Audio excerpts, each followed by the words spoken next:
Je voudrais aussi relancer ce qui avait été commencé par l'État pour les terrains communaux ou communals, euh, les terrains à 1 € pour la fabrication de villages autonomes, euh, communautés privées ou particulières.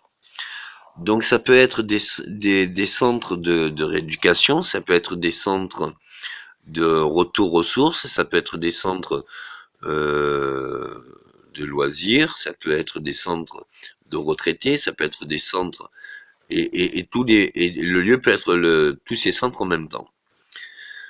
C'est surtout permettre avec un bassin naturel de faire une culture de poissons.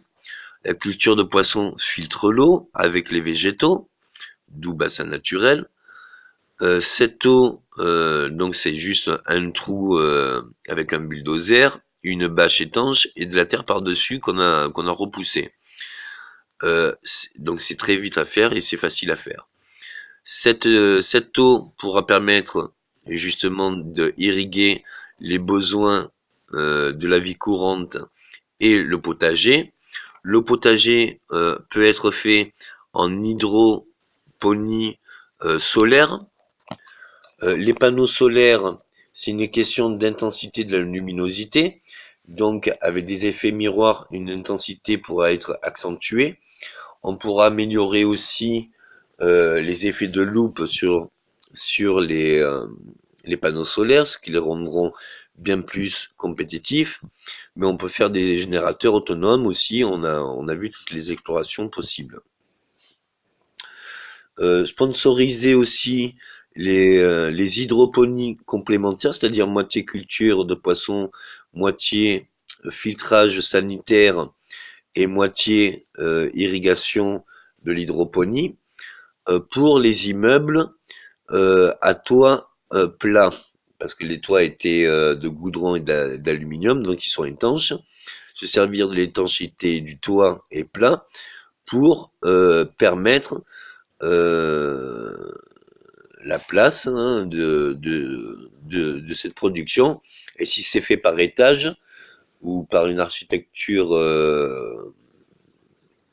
complémentaire en étage, bien du coup, tout en étant reliés des uns des autres, ça peut faire comme une fontaine, c'est-à-dire ça circule où elle circule dans plusieurs bassins. Dans plusieurs bassins, il y a plusieurs centres d'intérêt qui sont ou actions qui sont faits. Et chaque bassin a sa particularité. Par exemple, on peut nettoyer les sanitaires. L'eau des sanitaires nettoyée peut être filtrée par les poissons et certains végétaux. Et après, cette eau filtrée peut alimenter les végétaux. Mais en plus, l'eau supplémentaire peut être resservie dans justement l'utilisation quotidienne. Donc c'est un circuit fermé des ressources.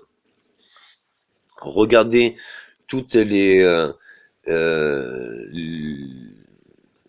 comment ça s'appelle, les élevages complémentaires de poissons d'eau douce.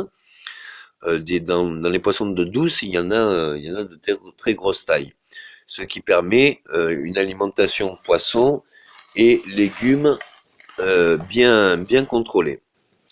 Voire à faire ça dans plusieurs villes ou capitales pour justement euh, un marché des particuliers où la surproduction sera offerte aux plus démunis, ce qui permettra que tout le monde puisse manger, qu'on soit en ville ou excentré des villes, que tout le monde ait de quoi pouvoir subvenir à un minimum vital. Le tout, c'est d'éviter le minimum vital, permettre une chance à tous de pouvoir jouir de la vie et non la subir de son quotidien. Rentabiliser les villes qui sont en excédent de CO2 et une nourriture essentielle pour tous les végétaux. Donc non seulement on nourrit les végétaux, non seulement les végétaux filtrent le CO2, mais comme il y a des végétaux qui filtrent le CO2 et qui rejettent de l'oxygène, du coup ça appelle les nuages. Donc l'eau est plus déversée dans les bassins, et du coup c'est un circuit fermé. On pourra bien sûr remettre de l'oxygène dans notre atmosphère qui est tant polluée, et petit à petit nettoyer les fonds marins pour qu'il y ait plus de culture dans les fonds marins. Si nous le faisons au collectif et au commun, de toute ville, on peut stopper la pêche en mer pendant, mettre un droit de veto d'interdiction de pêche en mer pendant quelques années, ce qui permettrait de faciliter la reproduction qui est quand même pour certaines espèces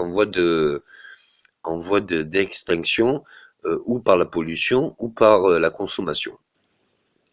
Donc la gestion de ses propres ressources personnelles et autonomes est une grande qualité que nous devons tous acquérir. Merci.